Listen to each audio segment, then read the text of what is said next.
Hello everyone, welcome to एडुपैल। And आज के वीडियो में ना एक बहुत ही अमेजिंग चैप्टर करने वाले हैं। उसका एक हिंट दे देती हूँ। अरे क्या हिंट दूँ, आप थंबनेल एंड टाइटल देखकर ही तो आए हो।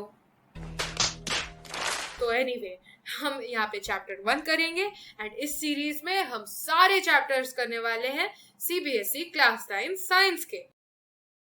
एंड इसके साथ साथ इसके पीछे के हम क्वेश्चंस भी करेंगे, तो बहुत मजा आने वाला है guys. So let's start. So firstly जो फर्स्ट क्वेश्चन आता है वो है मैटर क्या होता है। अब मैं आपको बता दूं, इस दुनिया में जो भी चीज है ना, मतलब मैं, आप, जूस, हवा, पानी, मिल्क, जो भी है सब कुछ मैटर है। एंड ये जो मैटर होता है ये बेसिकली 3 स्टेट्स में होता है। वो है सॉलिड जैसे कि बर्फ, लिक्विड जैसे कि पानी, एंड गैसेस जैसे कि बलून के अंदर का हवा। लेकिन यार मैटर किस चीज से बनी होती है? अब जैसे कि एक दीवार को बनाने के लिए हमें क्या क्या चाहिए? ईंटें चाहिए, एग्जैक्टली। तो वैसे ही मैटर को बनाने के लिए वी नीड एटम्स। तो हम ये बोल सकते हैं कि इस दुनिया में जो भी है, हवा, पानी, जो भी है, सब कुछ एटम से बना होता है। Matter is made up of atoms. अब ये जो एटम्स होते हैं ना, इनमें बहुत काइनेटिक एनर्जी होती है एंड इसीलिए ये लोग हमेशा वाइब्रेट करते रहते हैं। एंड ये जो एटम्स होता है ना, इनमें बहुत स्पेसेस भी होता है। अब जैसे ये हवे का एटम्स का एग्जांपल ले लो, कितने स्पेसेस हैं इनके बीच में। अच्छा, ये तो जान लिया कि इनमें काइनेटिक एनर्जी होती है एंड स्पेसेस भी होते हैं, लेकिन यार सॉलिड, लिक्विड एंड गैसेस में फर्क क्या होता है भाई? ऑफ मैटर होता है ना, इनमें कुछ ऐसे फैक्टर्स होते हैं जो इन स्टेट्स ऑफ मैटर को डिफरेंट बनाता है। जैसे वॉल्यूम, वो डेफिनेट है या नहीं, शेप, वेदर इट फ्लोज और नॉट, एंड पार्टिकल के arrangement, forces between the particle, ऐसे सारे चीजें। तो अब सॉलिड्स, लिक्विड्स एंड गैसेस को इन फैक्टर्स के मदद से समझेंगे एंड डिफरेंसेस फाइंड आउट करेंगे। तो फर्स्ट आ जाते हैं सॉलिड्स में। सॉलिड्स के लिए एग्जांपल लेते हैं बर्फ का। जब आप बर्फ को कोई ग्लास में डालते हो, क्या तब बर्फ वो ग्लास के शेप का आ जाता है जैसे पानी हो जाता है? नहीं ना। तो उसका मतलब ये हुआ कि द शेप इज डेफिनेट, मतलब वो चेंज नहीं करता, एंड वॉल्यूम इज डेफिनेट, मतलब वॉल्यूम भी चेंज नहीं होता है। एंड ऐसा इसलिए होता है क्योंकि सॉलिड के जो एटम्स होते हैं वो बहुत ही ज्यादा टाइटली पैक्ड होते हैं, उनके बीच में बहुत ज्यादा अट्रैक्टिव फोर्सेस होती है। तो अब आ जाते हैं लिक्विड्स में। लिक्विड्स का तो सिंपल एग्जांपल ले लेते हैं, दैट इज पानी। तो आप जब पानी को ग्लास में डालते हो तो पानी उसी शेप का आ जाता है। ये इसलिए होता है क्योंकि लिक्विड्स का शेप इनडेफिनेट होता है, मतलब वो चेंज कर जाता है, लेकिन वॉल्यूम उतना ही होता है, पानी उतना ही रहता है। तो इसीलिए वॉल्यूम इज डेफिनेट। ये इसलिए होता है क्योंकि the forces between the atoms of liquid उतनी स्ट्रांग नहीं होती जितनी सॉलिड्स की होती है, and they are not tightly packed. अब लास्ट स्टेट ऑफ मैटर में आ जाते हैं, दैट इज गैसेस। अब गैसेस बहुत ही ज्यादा इंटरेस्टिंग होती है क्योंकि उनकी शेप एंड वॉल्यूम दोनों ही इंडेफिनेट होती है, मतलब वो सेम कभी नहीं रहती। ये क्यों होता है? क्योंकि उनके बीच में जो फोर्सेस होती है वो बहुत ही कम होती है and they are very loosely packed. तो अभी आते हैं बहुत ही अमेजिंग फैक्ट पर। स्टेट्स ऑफ मैटर असली में 5 होते हैं। एक होता है सॉलिड, लिक्विड, गैसेस, एंड जो न्यू डिस्कवरीज हुई है वो है plasma and post Einstein condensate. है ना अमेजिंग? अच्छा, जब हम डीप फ्रिज या फ्रीजर से जब हम बर्फ निकालते हैं, कुछ पल बाद पानी बन जाता है, राइट? तो ये क्या हो रहा है? सॉलिड लिक्विड में बदल जा रहा है।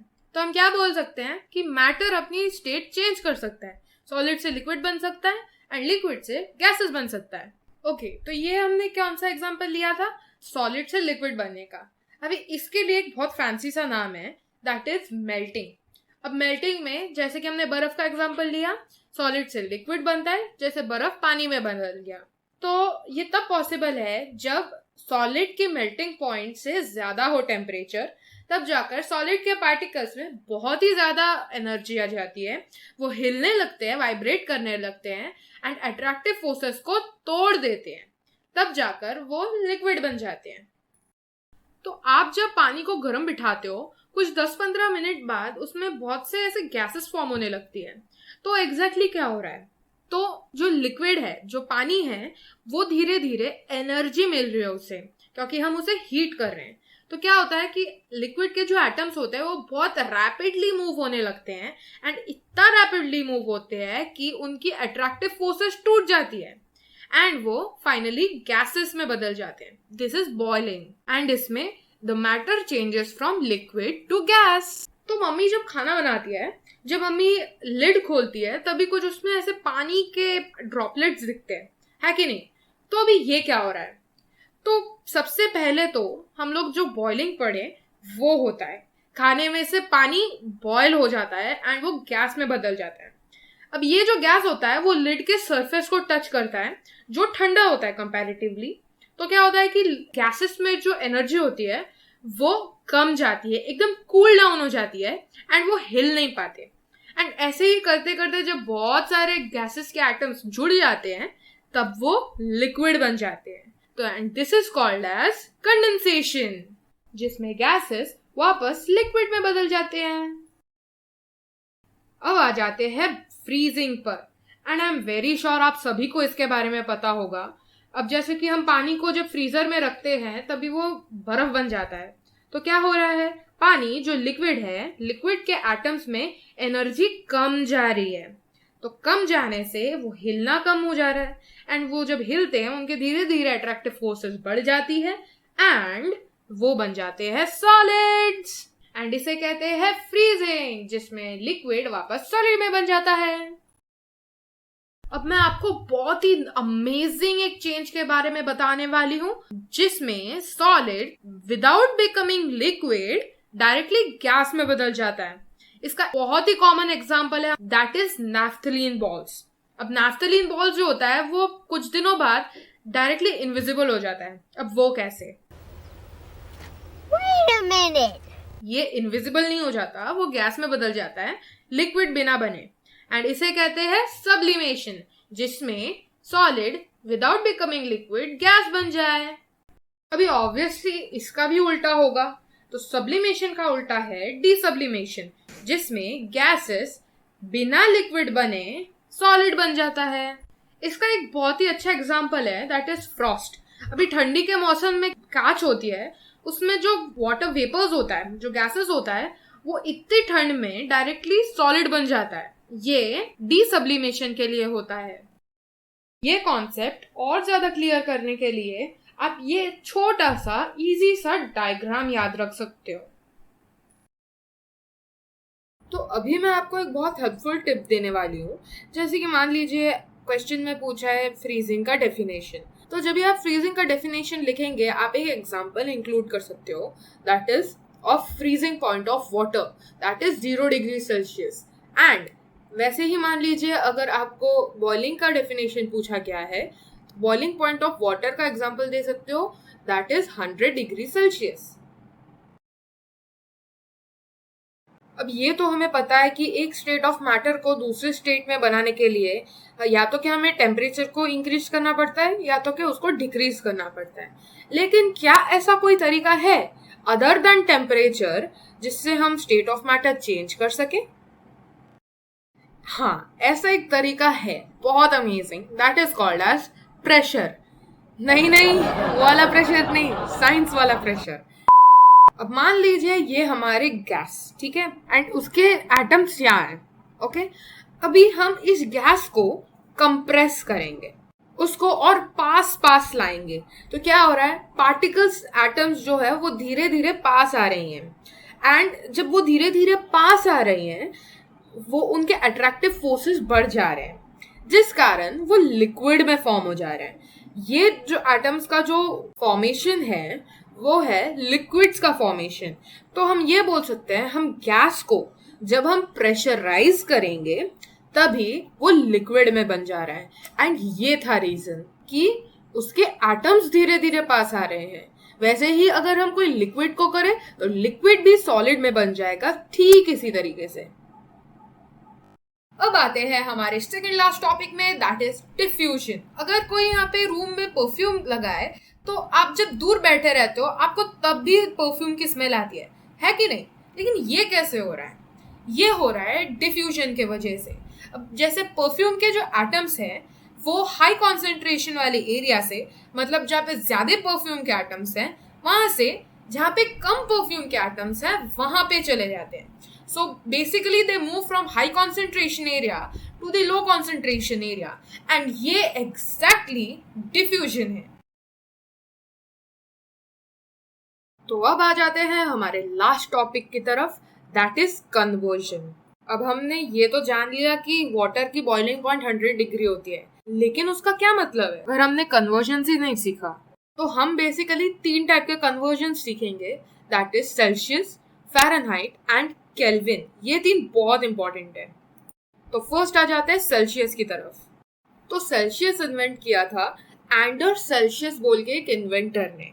एंड अगर आपको सेल्सियस से केल्विन में कन्वर्ट करना है, सेल्सियस का जो डिग्री होगा प्लस 273 आपको ऐड करना है, इससे हमें केल्विन में आंसर मिल जाएगा। एंड वैसे ही अगर आपको फ़ारेनहाइट में कन्वर्ट करना है तो आप सेल्सियस के स्केल को इंटू 9/5 प्लस 32 करें। तो अब आ जाते हैं फ़ारेनहाइट में। फ़ारेनहाइट को इन्वेंट किया था डैनियल गैब्रियल फ़ारेनहाइट बोल के एक इन्वेंटर ने। तो अभी इसको सेल्सियस में कैसे बनाएंगे? फ़ारेनहाइट के डिग्री को -32 इंटू 5/9 करने से हमें सेल्सियस मिल जाएगा। ओके, तो अभी केल्विन में बनाने के लिए या तो कि आप फ़ारेनहाइट को सेल्सियस बनाकर सेल्सियस को केल्विन बना सकते हैं, या तो कि आप डायरेक्टली फॉर्मूला यूज कर सकते हैं जो है फ़ारेनहाइट के टेम्परेचर को -32 इंटू 5/9 प्लस 273, इससे आपको केल्विन में मिल जाएगा। मैं वापस आपको बोल रही हूँ, डोंट वरी, ऐसे सम हम सॉल्व जरूर करेंगे। तो अब आते हैं हमारे सबसे इजीएस्ट टेम्परेचर कन्वर्जन में, दैट इज केल्विन। ये सबसे इजीएस्ट मैंने इसलिए बोला क्योंकि हमें इसकी फॉर्मूला पहले से ही पता है। अब हमने सेल्सियस टू केल्विन जब बनाया, केल्विन के लिए ठीक उसका इनवर्स होगा, दैट इज केल्विन -273 डिग्री।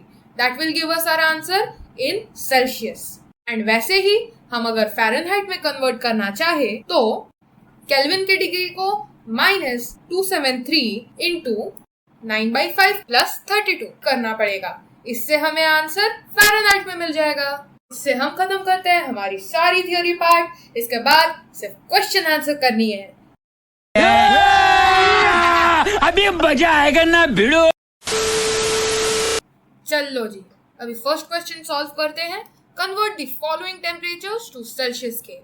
अभी आप अगर नोटिस करते हो तो यहाँ पे लिखा है केल्विन में टेम्परेचर, जिसको हमें सेल्सियस में करना है। तो केल्विन टू सेल्सियस के लिए क्या फॉर्मूला था? एग्जैक्टली केल्विन -273, इससे हमें सेल्सियस में मिलता है। तो अगर हम 293 केल्विन को -273 करें तो हमें मिलता है 19 डिग्री सेल्सियस। है ना अमेजिंग? इससे पहले कि हम नेक्स्ट क्वेश्चन सॉल्व करें, आई वुड रिक्वेस्ट यू कि मेरे आंसर बोलने के पहले आप पॉज करें एंड खुद आंसर करके देखिए। तो नेक्स्ट क्वेश्चन क्या बोलता है? 470 केल्विन को हमें सेल्सियस में करना है। So 470 Kelvin -273 gives us 196 Celsius. ठीक है, अभी क्वेश्चन 2 सॉल्व करते हैं। Convert the following temperatures to Kelvin scale. अभी अगर आप देखें यहाँ पे सेल्सियस में लिखा है, तो सेल्सियस से केल्विन करने का कौन सा फॉर्मूला था? बिल्कुल सही, सेल्सियस के स्केल को प्लस 273 करने से हमें केल्विन में आंसर मिल जाता है। सो 25 degree Celsius plus 273 equals 298 kelvin. So easy. अब नेक्स्ट वाला आप सॉल्व करिए। 373 सेल्सियस। बिल्कुल सही, 373 सेल्सियस इज 646 केल्विन। है ना अमेजिंग? तो नेक्स्ट क्वेश्चन क्या बोलता है? Give reasons for the following observations. Naphthalene balls disappear with time without leaving any solid. यहाँ पे sublimation हो रहा है. Exactly. We can say that naphthalene balls undergo sublimation, for which they change from solid directly to gas without becoming liquids. अब B part क्या कहता है? We can get the smell of perfume sitting several meters away. Exactly, यहाँ पे diffusion occur हो रहा है. We can say that the atoms of perfume diffuse into the air from high concentration area to the area of low concentration, and so we can get the smell of perfume sitting several meters away. है ना easy? तो अभी हम आ जाते हैं हमारे fourth question में. That is, arrange the following substances in increasing order of forces of attraction between particles. अब हमने ये पढ़ा था कि forces of attraction solids में सबसे ज्यादा होती है and gases में सबसे कम होती है. तो हमें उसके अकॉर्डिंग ही इसे अरेंज करना है. तो है यहाँ पे water, sugar and oxygen. So water liquid होता है, sugar solid होता है and oxygen gas होता है. So we can say oxygen, water and sugar. Okay, तो अभी fifth question. What is the physical state of water at 25 degrees Celsius, 0 degrees Celsius and 100 degrees Celsius? Yes, 25 degree is room temperature. So water is liquid at room temperature. Then comes 0 degree. 0 degree में कहाँ सुना था? Yeah, exactly. 0 degrees Celsius is the freezing point of water. So water is solid at 0 degrees Celsius. Then is 100 degrees Celsius. Very good. 100 degrees Celsius is the boiling point of water. So, water is gas in 100 degrees Celsius. Very easy. ठीक है, अभी sixth question. Give two reasons to justify A. Water in room temperature is liquid, and B. An iron almirah is solid at room temperature. So the room temperature is far below the boiling point of water, and so water is not gas but is liquid in room temperature. Second point, the freezing point of water is far below the room temperature, and so water is liquid and not solid in room temperature. अब B वाले में आते हैं. An iron almirah is solid at room temperature. The iron almirah is not liquid at room temperature because the room temperature is far below the melting point of iron. The second point can be that the iron almirah is not gas in room temperature because the boiling point of iron is higher room temperature. तो आ जाते हैं हमारे seventh question में. Why is ice at 273 Kelvin more effective in cooling than water at the same temperature? अभी ये थोड़ा गोल question है, इसलिए इजी करने के लिए हिंदी में समझ लेते हैं कि वाटर एंड आइस दोनों अगर 273 केल्विन में हो, फिर भी आइस को कूल करने में इफेक्टिव है ज्यादा देन वाटर. अभी इसको समझने के लिए एक बहुत सिंपल सा एग्जांपल ले लेते हैं. मान लीजिए आपके पास एक कटोरा आइस का है एंड एक कटोरा वाटर का है. दोनों ही 0 degree Celsius, that is 273 kelvin. ठीक है, अब ये दोनों आपने रेफ्रिजरेटर में रखा. वाटर ज्यादा टाइम लगेगा या आइस ज्यादा टाइम लगेगा? अभी वाटर लिक्विड में, ठीक है, तो ऑब्वियसली उसमें ज्यादा हीट एनर्जी है. इस वाटर को आइस बनने के लिए इतनी सारी हीट एनर्जी निकालनी पड़ेगी, तब जाकर वो आइस बनेगा. लेकिन आइस जो ऑलरेडी आइस है, बर्फ ऑलरेडी है, उसमें कम हीट एनर्जी है क्योंकि वो सॉलिड स्टेट में. तो ऑब्वियसली उसको कम हीट एनर्जी निकालनी पड़ेगी आइस बनने के लिए. सो इसको समराइज करने के लिए हम बोल सकते हैं कि at 273 Kelvin, water being in liquid state has more heat energy than ice, which is solid state. Thus, water would require to remove more heat energy while cooling than ice, which has less heat energy. And thus, ice at 273 Kelvin is more effective in cooling than water at the same temperature. ठीक है, तो अभी next question में आते हैं. ये तो बहुत ही इजी क्वेश्चन है. What produces more severe burns? Boiling water or steam? Water में ज्यादा एनर्जी होती है या स्टीम में? Yes, you guessed it right. Water में कम एनर्जी होती है एंड स्टीम में ज्यादा हीट एनर्जी होती है. So steam will produce more severe burns than water. So next सबसे इजी सवाल में आते हैं. That is question 9. Okay, so हमें ABCDEF को लेबल करना है उनके प्रोसेसेस से. ए क्या बोल रहा है? सॉलिड से लिक्विड. Very good. सॉलिड से लिक्विड इज मेल्टिंग। देन आ जाते हैं बी पर, very good, P is evaporation. फिर सी में दैट इज गैस से लिक्विड, क्या बात है, this is condensation. Then is D, D दिखा रहा है लिक्विड से सॉलिड, ये तो बहुत इजी है, दैट इज फ्रीजिंग। फिर आते हैं ई पर, सॉलिड से डायरेक्टली गैस, कहाँ पड़ा था, absolutely right, this is sublimation. And F is ठीक ई का उल्टा, वेरी गुड, दिस इज डीसब्लिमेशन। तो इसी से खत्म करते हैं हमारी चैप्टर 1 की वीडियो एंड आई एडवाइस कि आप ये वीडियो वापस देखें। कोई भी डाउट हो तो आप हमें कमेंट सेक्शन में जरूर बता सकते हैं। तो अब नेक्स्ट वीडियो में ही मिलना पड़ेगा, तब तक के लिए थैंक्स फॉर वॉचिंग।